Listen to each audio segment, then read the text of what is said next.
అందరికీ నమస్కారం. ఈ క్షణం ఇది నా సక్సెస్ మీట్లా అనిపిస్తుంది. అలాంటి ఓవర్వెల్మింగ్గా నేను ఒక ఆనందం పొందుతున్నాను.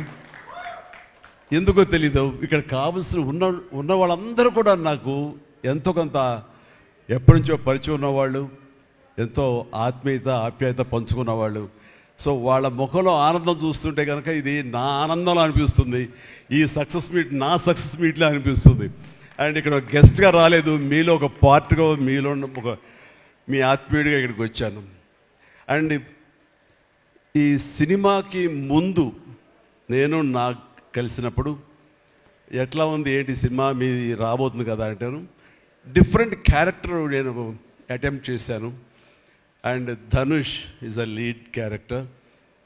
అంటే అదే నాకు ఎట్లాగా ఒప్పుకున్నామంటే తెలియదండి. రెగ్యులర్గా ఈ హీరో క్యారెక్టర్స్ ఇలాంటివన్నీ చేస్తూ నాకు ఎక్కడో కొంచెం డిఫరెంట్గా చేయాలి, కొత్త హొరైజన్ గేట్లు ఓపెన్ చేయాలనిపిస్తుంది. ఈ సినిమా నాకు అలా ఉపయోగపడుతుందని అనిపిస్తుంది. అంటే దాని వాళ్ళ సినిమా చూశారు, అది 100% కరెక్ట్. తను కూడా అదే అక్నాలెడ్జ్ చేశాడు. ఈ సినిమా తర్వాత ఒక 40 ఏళ్ళు ఉంటాను, ఇందాక తను అన్నమాట వాస్తవం. నటుడుగా ఎంత ఎక్కువ కాలం మనం జీవిస్తాం అనేది తప్ప ఒక హీరోగానే పట్టుకుని ఇలాగే ఉండాలి అనుకోవడం అనేది కరెక్ట్ కాదు. అండ్ ఇలాంటి క్యారెక్టర్ ఎంత బాగా చేశాడంటే నేను తర్వాత చెప్తాను. సో ఫస్ట్ ఆఫ్ ఆల్ ఇలాంటి సినిమా శేఖర్ కమ్ముల ఏ ధైర్యంతో నాగుని అడిగాడు, నాకు ఏమి ఊహించుకుని ఫ్యూచర్లో ఈ క్యారెక్టర్ చేస్తాను ఒప్పుకున్నారు. ఇదే ఫస్ట్ సక్సెస్ అని భావిస్తున్నాను ఈ సినిమాకి. ఆ తర్వాత ఇంకా ఈ క్యారెక్టర్ ధనుష్ తప్ప ఇంకెవరిని ఊహించుకోలేము. ధనుష్ ఒక్కడే దీన్ని న్యాయం చేయగలడు.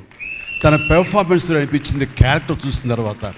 నిజంగానే తిరుపతిలో సినిమా చూస్తుంటే తిరుపతిలో ఓపెన్ చేసినప్పుడు కింద ఒక యాక్సిడెంట్ అయ్యే ముందు బెగ్గర్స్లో కూర్చున్నప్పుడు ధనుష్ అని గుర్తించాలి. నాకు ఆ పరిగెత్తేంతో నాకు గుర్తించలేకపోయాను. అంతగా క్యారెక్టర్లో యూ ఇన్వాల్వ్ సో మచ్. నీ గెటప్ కానీ అన్నీ కానీ సో అంటే అక్కడ తెలిసిపోతుంది తన డెడికేషన్ ఏమిటో ఆర్టిస్ట్ గారు అది. అండ్ ఈ సినిమా ఇది నేను ఒక ఎక్స్పీరియన్స్ తప్ప నాకు ఒక సినిమాగా నేను చూడలేదు, ఒక వాస్తవంగా జరుగుతున్నదిగా అనిపించింది నాకు. అండ్ శేఖర్ కమ్ముల డీటెయిల్డ్గా నేను మిగతా అందరి నుంచి మాట్లాడే ముందు అసలు నువ్వేమిటి, నీ ఆలోచన విధానం ఏమిటి అనేది ఇట్స్ ఎంటైర్లీ డిఫరెంట్. 25 సంవత్సరాల పాటు నువ్వు అనుకున్న విధంగా, నువ్వు అనుకున్న క్యారెక్టర్స్ తోటి, నువ్వు అనుకున్న కంటెంట్ తోటి 10 సినిమాల కంటే ఎక్కువ చేయకపోయినా సరే ఒక్కొక్కటి ఒక ఆణిముత్యంలాగా చేసుకుంటూ ప్రజల గుండెలో, ప్రేక్షకుల గుండెలో ఒక సుస్థిరమైన స్థానం ఏర్పరచుకున్నావు. అండ్ ఆ మధ్యకాలంలో మీరు నా ఒక పోస్టర్, మీరు 25 years పోస్టర్ మీరు రిలీజ్ చేయాలని అనుకున్నప్పుడు అది మీట్ అవ్వడానికి, అతనికి టైం ఇవ్వడానికి నాకు నిజంగా 3-4 days పట్టింది. అంత పంతం అంత పట్టింపు ఏంటి నేనంటే, సార్ మీకు గుర్తుందో లేదో, మీ 88లో మీ సినిమా స్టేట్ రౌడీ షూటింగ్ ఈ రోడ్ల మీద జరుగుతున్నప్పుడు నేను ఫస్ట్ టైం మిమ్మల్ని చూశాను. నేను ప్రేమించే మనిషి నా ఎదురుగా ఉన్నాడు, కలిస్తే బాగుండు అనుకుంటే పోలీసులు ఎవరు రాని పరిస్థితి. కానీ మీరు ఎందుకు నన్ను చూసి ఇటు రాని పిలిచారు, నన్ను ఒక్కడనే పిలిచారు, నేనే మీ దగ్గరికి వచ్చాను. నేను ఎందుకు పిలిచానంటే అతను అందరికన్నా హైట్ ఉన్నాడు కాబట్టి ఏదో తాపత్రపడుతుంటే రమ్మని పిలిచి ఉంటాను తప్ప అతనేమనుకున్నాడంటే నా లోపల భావాలు కానివ్వండి, నేను ప్రేమ కానివ్వండి నేను వ్యక్తం చేయగలిగాను, అది కరెక్ట్గా కనెక్ట్ అయింది అని తను అనుకున్నాడు. బట్ ఏమనుకున్నా సరే వచ్చిన తర్వాత నన్ను మీట్ అయిన క్షణం ముందు వరకు భవిష్యత్తులో ఏం చేయాలో తెలియదు, ఎడ్యుకేషన్ ఉంది కాబట్టి ఎటు వెళ్ళాలో తెలియనటువంటి 17-18 years ఉంటాయి అప్పుడు అతనికి. 36 years అయిపోయింది కలిసి, ఫస్ట్ టైం కలిసి. ఆ క్షణాన నన్ను చూడగానే, నాతోటి కూర్చోగానే, నాతో మాట్లాడగానే, నేను నా షేక్ హ్యాండ్ తీసుకోగానే ఆ క్షణం డిసైడ్ అయిపోయింది. అంబిగ్యూటీ, డౌట్ లేదు, ఖచ్చితంగా నేను సినిమా ఇండస్ట్రీలో సెటిల్ అవ్వాలని ఆ రోజు నిర్ణయించుకొని తను చెప్పడం అనేది నాకు ఎల్లేని సంతోషంగా ఉంది. నేను గర్వించే, నన్ను ప్రేమించే మనిషి, నన్ను అభిమానించే మనిషి ఈ రోజున ఈ స్థాయిలో ఉండి ఇంతమంది చేత ప్రశంసలు పొందుతున్నాడంటే కనుక హ్యాట్స్ ఆఫ్. ఇది గర్వం నీవు కాదు, నీలాంటి వ్యక్తి నన్ను ఇన్స్పిరేషన్గా తీసుకుని ఇందులో ఇండస్ట్రీ వచ్చి నీ సొంత టాలెంట్ తోటి, నీ సొంత ఆలోచనతో, నీ కమిట్మెంట్ తోటి ఈరోజు ఈ స్థాయికి ఉన్నందుకు ఫస్ట్ ఆఫ్ ఆల్ ఈ సిల్వర్ జూబ్లీ ఇయర్ సందర్భంగా మనస్ఫూర్తిగా నా అభినందనలు మరొకసారి తెలియజేస్తాను శేఖర్ కమ్ముల ప్లీజ్. అంటే శేఖర్ కమ్ముల సినిమాలు నేను ఎప్పుడు చూస్తూనే ఉన్నాను, అన్నీ చూసాను దాదాపుగా. అది వాస్తవానికి నిజానికి చాలా దగ్గరగా అనిపిస్తాయి. అంటే తన ఫస్ట్ పిక్చర్ చూస్తుంటే ఆ క్యారెక్టర్స్ ఆనందం, రూప వీళ్ళు ఎలాగ ఉన్నారు, ఇంకా ఉండుంటారు కదా అని ఆ క్యారెక్టర్స్ కనబడి తప్ప ఆ యాక్టర్లు కనపడరు. వాళ్ళ తర్వాత వచ్చిన సినిమాలు మనకు గుర్తుకు రావు. ఐ మీన్ దీంతో కనెక్ట్ అవ్వదు. అలాగే ఫిదా, భానుమతి, వరుణ్, అలాగే ఈ ప్రతిభలో శ్రీరామ్, గోదావరిలో శ్రీరామ్, సీతా మహాలక్ష్మి, ఈ క్యారెక్టర్స్ కనపడతాయి. ఎందుకు చూడండి ఈ సినిమాలో కూడా ప్రతి ఒక్కరు ధనుష్ని దేవా అంటున్నారు, నా ఫ్రెండ్ ఏమో దీపక్ అంటున్నారు తప్ప పేర్లు పెట్టి ఎవరు పిలవట్లేదు, గుర్తుంచుకోవట్లేదు. గబుక్కుని దేవాను వస్తుంది. నాకు అలాగే అనిపిస్తుంది ఇప్పుడు. అంటే క్యారెక్టర్ని అంతగా ప్రొజెక్ట్ చేస్తారు. ఇంతకంటే బెస్ట్ ఎగ్జాంపుల్ లేదు. ఎప్పుడో చూసి సినిమాలకి ఆ క్యారెక్టర్స్ పేరు, నా సినిమాలో నా క్యారెక్టర్స్ నాకు పేరు గుర్తుండవు నాకు. అలాంటిది తన సినిమాలో క్యారెక్టర్స్ ఇప్పటికీ గుర్తున్నాయి నాకు. రూప అనే పేరు ఎందుకు గుర్తుందంటే అందులో తండ్రి పాత్ర మెంటల్గా రిటార్టెడ్ రూపాన్ని పిలుస్తాడు. ఆనంద్ అఫ్కోర్స్ హీరో పేరు, అది గుర్తుండిపోయింది. అట్లాగే వరుణ్ సినిమాలో ఫిదాలో భానుమతి సెపరేట్ కేజ్ అంటుంది కదా ఒక డైలాగు, సెపరేట్ పీస్ ఏదో అంటుంది. అలాగే హైబ్రిడ్ పెళ్ళి అంటుంది. అలాగా తన క్యారెక్టర్స్ గుర్తుండిపోతాయి. అది తన గొప్పతనం. అవి వాస్తవికంగా ఎక్కడో ఇంకా ఉండుంటాయి, వాళ్ళు ఎక్కడో జీవించుంటారు అన్న ఫీలింగ్ ఇస్తుంది. అలాంటి రియల్గా అతని కాన్సెప్ట్ కానీ అది చెప్పాలంటే అదొక పిచ్చి. నేను అనుకున్నది తప్ప ఇంకోలాగా కాదని. ఇందాక నాకు అన్నారు కదా, నేను మామూలుగా ఎప్పుడు నడిచొచ్చే విధంగా నడుచుకుంటూ వస్తుంటే నాకు అలా వద్దు ప్లీజ్ దయచేసి మీరు నా క్యారెక్టర్ నడవాలి. నీ క్యారెక్టర్ నడవాలంటే ఎలా నడవాలి తెలియదు నాకు. నాకు వచ్చిన నడకే ఇది అని చెప్పి ఇందాక ఇద్దరు అనుకుంటాం. నాకు తెలిసిన నడకే ఇది కాదండి, మీ హీరోలా నడుస్తున్నారు, స్టైలిష్గా నడుస్తున్నారు. నేను స్టైలా, నేను హీరోలాగనా అని అంటే కాదు అంటూ ఆ క్యారెక్టర్ చూస్తుంటే నాకు మీరు చాలా డిఫరెంట్గా కనపడ్డారు. నాకు రెగ్యులర్గా కనపడలేదు. మీకుండే ఆ కింగ్ నాగ్ అని కానీ ఆ గ్లామర్ మన్మధుడు యొక్క స్టైల్ ఒక చామ్ ఉంటుంది కదా, ఈ సినిమాలో అది కనపడకుండా జీవితంలో నలిగిపోయినటువంటి, మానసికంగా ఫిజికల్గా నలిగిపోయినటువంటి ఒక మనిషి కనపడుతున్నారు. అది మీ క్యారెక్టర్. ఏంటి ఇలాగుంది నలిగిపోయినట్లుగా, బహుశా జైలు నుంచి బయటికి మళ్ళీ ఎప్పుడు వచ్చినప్పుడు మళ్ళీ ఫుల్ గ్లామర్లో కనపడతాడేమో లేదు సూటు గిట్టు వేసుకుని. అంటే అప్పుడు కూడా భారంతోటో మానసికంగా ఆ ఒక దీనితోటో ఆ సంఘర్షణతోటో ముఖంలో ఆ హెవీనెస్ తోటో జీవితంలో ఏదో పోగొట్టుకుని ఏదో సాధించాలని ఏదో అనుకోవాలని ఏదో రకంగా అయిపోయినట్లా ఈ పరిస్థితుల్లో అన్న మీమాంసలో నలిగిపోతాం. ఆ నలిగిపోవడం అనేది ఫిజికల్గా and appearance wise performance wise చూపించగలిగాడంటే అది హెడ్స్ ఆఫ్ నాగ్. మీరు అన్నట్లుగా ఇది మీకు డిఫరెంట్, ఇంకో కోణం నుంచి మీకు హొరైజన్ మీకు ఓపెన్ అయ్యింది, ఇంకొక డోర్ ఓపెన్ అయ్యింది. తద్వారా బోల్డ్ అని ఫెంటాస్టిక్ క్యారెక్టర్స్ వస్తాయి. అండ్ మీరు అనుకున్నది ఉంటుంది, మీ లాంజివిటీ ఇంకా పెరుగుతుందని అనుకుంటున్నాను. మీ దోవలో నేను కూడా మీకు సమంగా నేను వచ్చేస్తాను నేను అనుకుంటున్నాను. అంటే ప్రతిసారి నాకు అన్ని విషయాల్లో కూడా నాకు సోర్స్ ఆఫ్ ఇన్స్పిరేషన్ అనిపిస్తుంది. అది హెల్త్ కానివ్వండి, కంపోజ్డ్ బిహేవియర్ కానివ్వండి, ఒక ట్రాంక్విల్ ఆలోచనలు కానివ్వండి, స్థితప్రజ్ఞత కానివ్వండి, ఏం జరిగినా సరే అంటే నవ్వుకుంటూ సరదాగా ఉంటాం. ఇవన్నీ చూస్తుంటే నాకు ఎంత ప్రశాంతంగా ఉంటాడు, ఎంత మానసికంగా ఉంటుందని. సో అలాగా ఈ ప్రొఫెషనల్గా కూడా ఈ సినిమాతోటి తను వెళ్ళే దారిలో వై నాట్ నేను కూడా రేపు పొద్దున ఏదైనా అవసరం వచ్చి ఓటీటీలో ఏదైనా సినిమాలు చేయాల్సి వస్తే కనుక ఏం ప్లాన్ నార్సింగ్ నువ్వే గబుని అన్నా కదా గబుకొని రెడీ అయ్యి వచ్చే రేపు పొద్దున ఇంటికి. సో ఓటీటీలో ఏదో సినిమాలు చేయాల్సి వచ్చినా సరే, వెబ్ ఫిల్మ్ చేయాల్సి వచ్చినా సరే దానికి కూడా మనం సమాయత్తం అవ్వాలి. దానికి నాకు ఈ రోజున నాకు తీసుకున్న నిర్ణయం నాకు కూడా ఒక ఇన్స్పిరేషన్గా అనిపిస్తుంది. Sir well done. ఈ సినిమా ప్రతి ఒక్కరికి న్యాయం జరిగింది ఈ సినిమాలో. అండ్ నా డైలాగ్ నువ్వు అనిస్తావు నాకు ఇందాక నేషనల్ క్రష్, నా క్రష్ కూడా అందుకని నేను ఆ మాట అనను కానీ అనుకుంటాను అంతే, పైగా మాత్రం నేను అనను. సరే అమ్మా, ఫెంటాస్టిక్ అమ్మా నువ్వు. అండ్ ఇప్పుడు కదా తన ఫస్ట్ సినిమా హీరోయిన్గా వచ్చినప్పుడు ఆ సినిమాకి ఇలాగే నేను గెస్ట్గా వచ్చాను. ఆ రోజు నుంచి తన్ని అబ్జర్వ్ చేస్తుంటే నటనా పరంగా కానివ్వండి, తన ఇమేజ్ పరంగా కానివ్వండి, day by day film after film ఎక్కడికో వెళ్ళిపోయింది. ఇది నేషనల్ క్రష్ కాదు, ఇంటర్నేషనల్ క్రష్ అయిపోయింది అమ్మాయి. అండ్ గాడ్ బ్లెస్ యూ అమ్మా, నువ్వు ఎంత బాగా పెర్ఫామ్ చేస్తావంటే నేను చూస్తుంటే నీ కళ్ళు తప్ప ఇంకేమైనా అట్రాక్ట్ చేసుకోవు, కళ్ళు ఒకలా చూస్తుంటావు నేను. అండ్ ఆ కళ్ళతో ఏమి పలికిస్తుంది ఎక్స్ప్రెషన్ అంటే ఇంకా అంత ఇంత కాదు. అండ్ ఈ సినిమాలో ఎంత నిడివి ఉంది, ఎంత లెంగ్త్ ఉంది క్యారెక్టర్ అనే దానికంటే ఎంత ఇంటెన్సిటీ ఉంది అంటే అందులో మాత్రం చూపించగలిగింది ప్రతిదీ. ముఖ్యంగా బిడ్డను హోల్డ్ చేసినప్పుడు ఆవిడ ఒక కన్నతల్లిలాగా, ఒక అమాయకంగా ఒక ప్రియుణ్ణి మోసపోయినప్పుడు వాడి వల్ల ఎక్కేసినప్పుడు నాకు చూడాలని అందులో సౌందర్య వచ్చేసి అప్పారావు వస్తాడు ఇంకా అటు కోసం వెయిట్ చేస్తానంటే పిచ్చమోహం అన్నట్టు ఫీలింగ్ వచ్చింది. అంత అమాయకురాలాగా ఉంది. అది మళ్ళీ ఇందులో కనిపించింది నాకు, ఆ సౌందర్య కనిపించింది ఆ క్యారెక్టర్ చేయటంలో. You done fantastic job. ఆ తర్వాత సీరియస్నెస్గా పెంచుకుంటూ, ఆ తర్వాత దేవాకి సపోర్ట్గా ఉంటూ అండ్ దేవాన్ని ఓన్ చేసుకునే విధంలో మాత్రం నీ ట్రాన్స్ఫర్మేషన్ కానీ నీ characterization well designed and well performed. Fantastic అమ్మా, ఫెంటాస్టిక్. అండ్ ఇంకా మిగతా క్యారెక్టర్స్ అందరూ అన్ని రకాలుగా అన్నీ బాగా చేసినా సరే నిజంగా చెప్తాను, హృదయానికి హత్తుకుపోయిన క్యారెక్టర్ ధనుష్.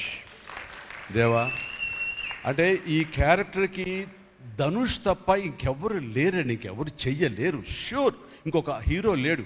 అంత పెర్ఫార్మ్ ఇచ్చి హీరో ఇమేజ్ ఉండి, స్టార్ ఇమేజ్ ఉండి, అన్ని రకాల కాంబినేషన్లో ఉండి చేసే మనిషి అంటే the one and only star in India is Dhanush. ధనుష్ని మైండ్లో పెట్టుకుని ఈ క్యారెక్టర్ డిజైన్ చేసావా శేఖర్?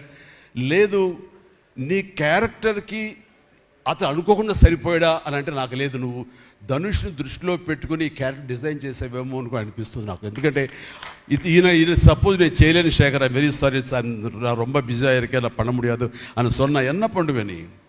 ఎవరున్నారు చేయడానికి? నన్ను అడిగితే నా వల్ల కాదు, నాకు వద్దని బాబు ఈ కష్టాలు ఇవి నాకు ఇలా ఎవరు లేరు. అంత న్యాచురల్గా ఆ క్యారెక్టర్లో ఇమిడిపోయి ఆ క్యారెక్టర్ని అంత బాగా చూపించడం అన్నది ధనుష్ తప్ప ఇంకెవరు లేరు. ధనుష్ నీకు బెస్ట్ యాక్టర్ అని చాలా మామూలు అయిపోయింది. మాకు ఎప్పుడైనా వస్తే వావ్ నాకు వచ్చిందో నేషనల్ బెస్ట్ యాక్టర్ అనుకోవాలి తప్ప నేను.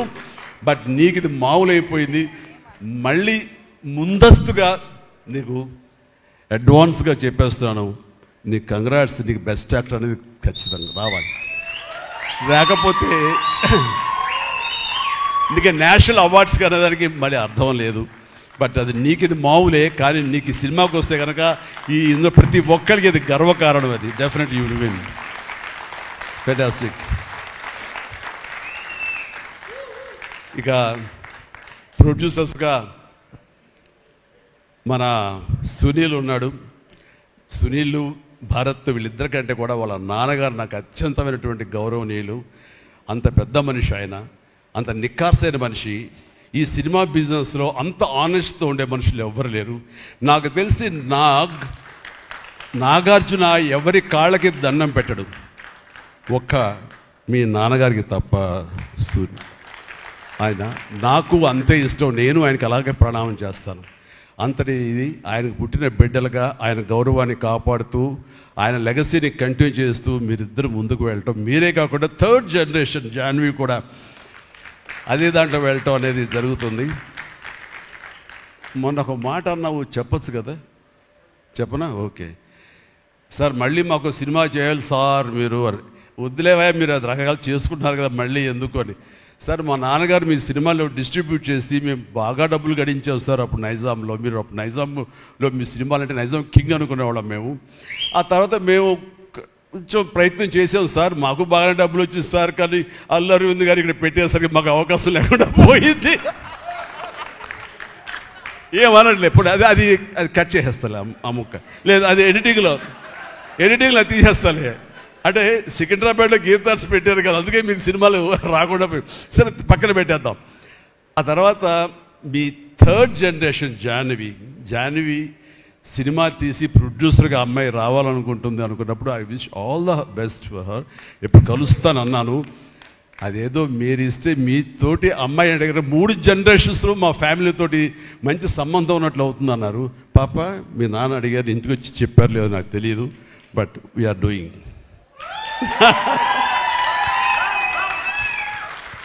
ధనుష్ చేసిన ఛాలెంజింగ్ లాంటి క్యారెక్టర్స్ వద్దమ్మా. ఫన్ ఓరియంటెడ్, మాస్ ఓరియంటెడ్, మనది సరదాగా గ్లామర్ ఇంతే. Okay, right. సో ఈ రకంగా 3వ జనరేషన్ కూడా ఎస్ ప్లీజ్ ఈ లెగసీ ఇలాగే కంటిన్యూ అవుతుండాలి, మీ ఫ్యామిలీ బాగుండాలి నాన్నగారు ఆశీస్సులతోటి. అండ్ ఇలాంటి కుబేరా సినిమాలు మరి ఎన్నో సక్సెస్ఫుల్ సినిమాలు చేయాలి. ఇందాక ధనుష్ అన్నట్లుగా మీ మొక్కల ముందు నవ్వు ఉండాలి. ఇప్పుడు నవ్వు కొంచెం ప్లీజ్. Thank you. మీరు నవ్వుతూ ఉంటేనే మా అందరికీ నవ్వు ఉంటుంది, మేము నవ్వుతూ ఉంటాం. Thank you. అండ్ మిగతా టెక్నీషియన్స్ పరంగా చూస్తే కనుక నికేత్ కెమెరామెన్ డిఓపి నేను ఎప్పుడు చూడలేదు.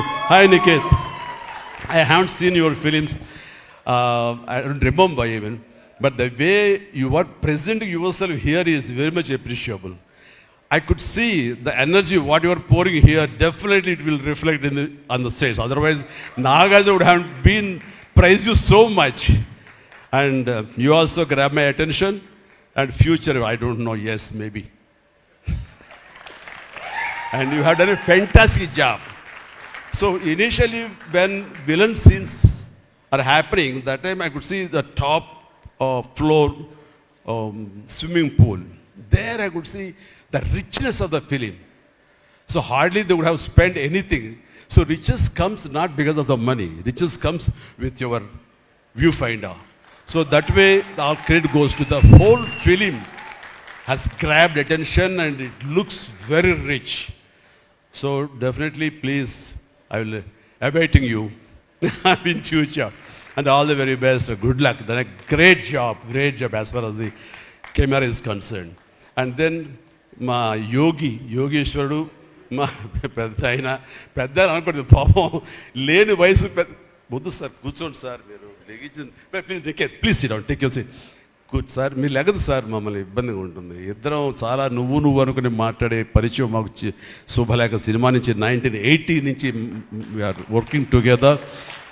ఈ మధ్యకాలం వరకు కూడా ఎప్పుడైనా సెట్కి వస్తాడు, రాగానే సినిమా అడుగుతాడేమో, నెక్స్ట్ సినిమా ఏం చేద్దాం అడుగుతాడంటే, బాబాయ్ ఈసారి మీ ఇంటి నుంచి నాకు ఆవకాయ పచ్చడి రాలా అంటాడు. Mango pickle, as for mango pickle from my house. So ఈసారి పంపించాను బాబు, వస్తుంది. శుభం. ఫెంటాస్టిక్. నువ్వు ఈ వయసులో కూడా ఇంత బాగా పనిచేస్తున్నావు, ఇంత కష్టపడుతున్నావు అంటే కనుక అవసరమా అనిపిస్తుంది. రిటైర్ అవ్వచ్చు కదా, హ్యాపీగా రెస్ట్ తీసుకోవచ్చు కదా అని. కానీ మన సోల్స్ అవే రిటైర్మెంట్ అది తీసుకోలేము. కష్టపడి పనిచేయటంలోనే మనకు ఆనందం ఉంటుంది, కష్టపడి పనిచేయటంలోనే ఈ ఇష్టమైన పురుషుల్లో మనం ఉంటాం. మన లాంజివిటీ ఉండాలి అంటే మనం ఇందులోనే ఉండాలి ఖచ్చితంగా. అండ్ భగవంతుడు ఇంకా సంపూర్ణ ఆయురారోగ్యాలు ఇవ్వాలి. నాన్నగారు ఆయన పనితనం నాకు గుర్తుంది, ఆయన దగ్గర కూడా పనిచేశాను నేను, అలాగే ఇప్పుడు నీతో కూడా పని కొనసాగిస్తున్నాను. అండ్ ఈ సినిమాలో నువ్వు పార్ట్ అవటం అన్నది it is great, wonderful Tarani, please. And ఇక్కడ చూస్తుంటే యంగ్స్టర్స్ ఎంత ఎంతూజియాస్టిక్గా ఉన్నారంటే, వాళ్ళందరినీ పేరున నేను పిల్లలని కానీ యంగ్స్టర్స్ అంటే ఇండస్ట్రీ ఎంత ఫ్రెష్గా, ఎంత యంగ్స్టర్స్ తోటి ఎనర్జీతో ఉంది అంటే అంత అయితే కాదు. నాకు అనిపిస్తుంది అబ్బా మన ఇండస్ట్రీ ఏమైనా ముసలిదైపోయిందా అని అనిపిస్తుంది అప్పుడప్పుడు అద్దంలో మమ్మల్ని మేము చూసుకుంటూ. కానీ ఈరోజు ఇక్కడ చూస్తుంటే కనుక ఇంతమంది యంగ్స్టర్స్ తోటి అండ్ చాలా బబ్లింగ్గా చాలా చాలా బాగుంది. ఈ ఇండస్ట్రీ కొనసాగాలి ఎలాగే అంటే కనుక మీలాంటి యంగ్స్టర్స్ రావాలి. ఇలాంటి యంగ్స్టర్స్ వల్లనే మేమంతా పుంజుకుంటాం. నేను ఈ రోజున కొత్త డైరెక్టర్స్తో పనిచేస్తాను, అనిల్ రావుపూడి కానీ, బాబీ డైరెక్టర్ కానీ, వశిష్ఠ్ కానీ, ఇలాంటి యంగ్స్టర్స్ పనిచేస్తుంటే ఎక్కడ లేని ఎనర్జీ వాళ్ళ దగ్గర ఉంటుంది, వాళ్ళ నుంచి కొత్తను ఉంది. నేను వాళ్ళకి అనుగుణంగా నేను మారిపోతుంది తప్ప నాకు అనుగుణంగా వాళ్ళు ఉండాలి కోరుకోవట్లా. నా సక్సెస్ అక్కడేమో అనుకుంటున్నాను నేను. ఆ రకంగా old wine in new bottle అన్నట్లుగా ఈ సమయంలో వైన్ గుర్తుకొచ్చింది, సారీ. అండ్ అలాగా ఇదే ఎనర్జీతోటి, ఇదే యంగ్స్టర్స్ తోటి ఇండస్ట్రీ కలకలాలని కోరుకుంటున్నాను. And last but not least my brother, నాకు బిడ్డతో సమానం, దేవిశ్రీ ప్రసాద్. అండ్ దేవిశ్రీ ప్రసాద్ తన ఎనర్జీ అంటే ఇందాక చూశారు కదండి, లైవ్ షో చేసేసాడు ఇక్కడ. ఆ తర్వాత ఏం మాట్లాడాలో ఎవరికి ఏం తొయ్యినటువంటి పరిస్థితి మొత్తం అంతా షో గ్రాప్ చేశాడు. బట్ నేను మళ్ళీ కంబ్యాక్ తర్వాత పొలిటికల్గా కొన్నాళ్ళు ఉండి 1915లో 150 సినిమా చేసిన దగ్గర నుంచి, అంతకుముందు తన సినిమాలతోనే ఎంబీబీఎస్ కానీ జిందాబాద్ కానీ అన్నీ అయిన తర్వాత మళ్ళీ తన వలన నా మ్యూజికల్ అనేది ఏర్పడేదేమో అనుకుంటున్నాను. అలాంటి గ్రేట్ మ్యూజిక్స్ నాకు ఇచ్చి మళ్ళీ నేను నిలబడడానికి దోహదపడ్డాడు మనోడు. యూ ప్లీజ్ వద్దు అలా చేయదు ప్లీజ్, దోహదపడ్డాడు. నేనంతా సరస్వతి పుత్రులయ్యా, ప్లీజ్ బంగారం ప్లీజ్. అండ్ తను ఎనర్జీ డే బై డే పెరిగిపోతుంది, తన టాలెంట్ డే బై డే పెరిగిపోతుంది. ఇక నేషనల్ నుంచి మన రీజనల్ నుంచి నేషనల్ లెవెల్కి ఎలా ఎదిగిపోయాడో మనం చూసాము. ఆ హోల్ ఇండియా తన గురించి ఎలాగా కీర్తిస్తుంది అనేది మనం ఈ పుష్ప 1 and 2 చూస్తున్నాము. ఇప్పుడు ఈ సినిమా కుబేర్లో కూడాను ఎక్కడ డ్యూయట్ సాంగ్స్ లేవు కదా అని అనిపిస్తుంది, కానీ ఒక సాంగ్ ధనుష్ పాడిన ఆ సాంగ్ ఎంతగానో నన్ను ఆకట్టుకుందంటే అంతా ఇంత కాదు. దానికి ఇద్దరు ఒకరొకరు కాంప్లిమెంట్ చేసుకుంటూ ఆ సాంగ్ అంత బాగా హిట్ అవడానికి దోహదపడింది. అట్లాగే సినిమా చూస్తుంటే మ్యూజికల్గా ఉంది తప్ప నాకు ఎక్కడ డ్యూయట్ సాంగ్స్ వేరే లేవి అనే ఫీలింగ్ రాలేదు. And that's the magic of Devi Sri Prasad. రికార్డింగ్లో కూడా చాలా హృదయంగా మదర్ తోటి పాడిన పాట రోడ్డు మీద యాక్సిడెంట్ అయిన తర్వాత అబ్బా కన్నింటి నీళ్ళు వచ్చేస్తుంది నాకు. మన రైతుల మీద పాడే గుర్తుందా మన 150 సినిమాలో నీరు నీరు నీరు అంటూ దాన్ని మరిపించిన సాంగ్లో అనిపించింది. అండ్ అది వెరీ మచ్ రిలవెంట్ సాంగ్. అట్లాగా తన ఆర్ఆర్ బ్యాక్గ్రౌండ్ కూడా తన సాంగ్స్ ద్వారా అవన్నీ కూడా అత్యద్భుతంగా కనిపించేలాగా వినిపించేలాగా చేశారు. దానికి దోహదపడినటువంటి లిరిసిస్టులు ఇక్కడే ఉన్నారు. భాస్కర్ భట్లాను, ఇందాక ఇంకో ఆయన పేరు చెప్పారు నందకిషోర్ గారు, అలాగే మన చంద్రబోస్ గారు. అండ్ వీళ్ళందరూ కూడా నేను హృదయపూర్వక అభినందనలు తెలియజేస్తాను. అండ్ ఈ రోజున ఇక్కడ రావటం అన్నది నేను చాలా ఆనందం అనుభవిస్తాను ఇక్కడ మీ అందరితో పాటు. అండ్ ఇలాంటి సినిమాలు రావాలి, ఎందుకంటే సినిమా సక్సెస్ అనేది గగనమైపోతున్న రోజులు ఇవి. థియేటర్స్కి ఆడియన్స్ రప్పించడం అనేది మహా గగనమైపోతున్న రోజులు ఇవి. రావటం కష్టంగా ఉంది.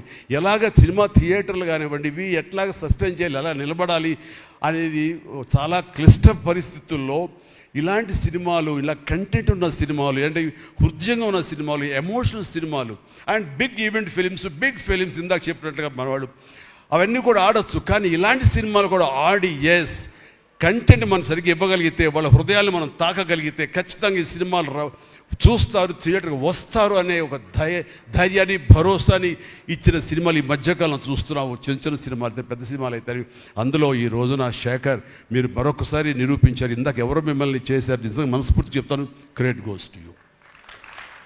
ఒక ధైర్యాన్ని ఇచ్చింది ఇలాంటి సినిమాలు చేయొచ్చని.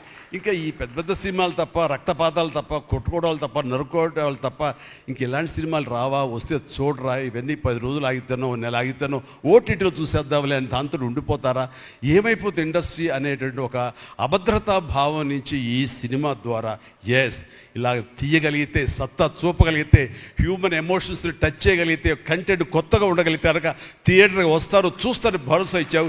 Thank you so much. And God bless you, God bless you, and God bless you all. Please ప్రతి ఒక్కళ్ళు నాకు ఈ అవకాశం ఇచ్చినటువంటి ప్రొడ్యూసర్స్ గారికి, రామ్మోహన్ రావు గారికి, అలాగే భారత్ పాప నీకు కూడా అందరికీ నా హృదయపూర్వక ధన్యవాదాలు. మరొకసారి ఇక్కడ ఉన్నటువంటి 50 మంది యంగ్స్టర్స్కి అండ్ రెస్పెక్టెడ్ టెక్నీషియన్స్కి నా శుభాకాంక్షలు, నా ధన్యవాదాలు తెలియజేస్తాను. మరొకసారి love you man, love you love you love you love you love you. God bless you. And ఇప్పుడు మీ దారిలో నేను నడుస్తాను. Follow the leader. Thank you, Shamala. You done a good job. God bless. God bless. Thank you, sir. Thank you so much. We all love you. కుబేరాకి ఇప్పటి వరకు వచ్చిన appreciation ఒక ఎత్తు, ఈ రోజు ఈ మెగా కాంప్లిమెంట్స్ ఇంకొక ఎత్తు అని చెప్పాలి. Thank you so much sir. ఒక్కసారి వేదిక పైన ఉన్న వాళ్ళందరూ కలిసి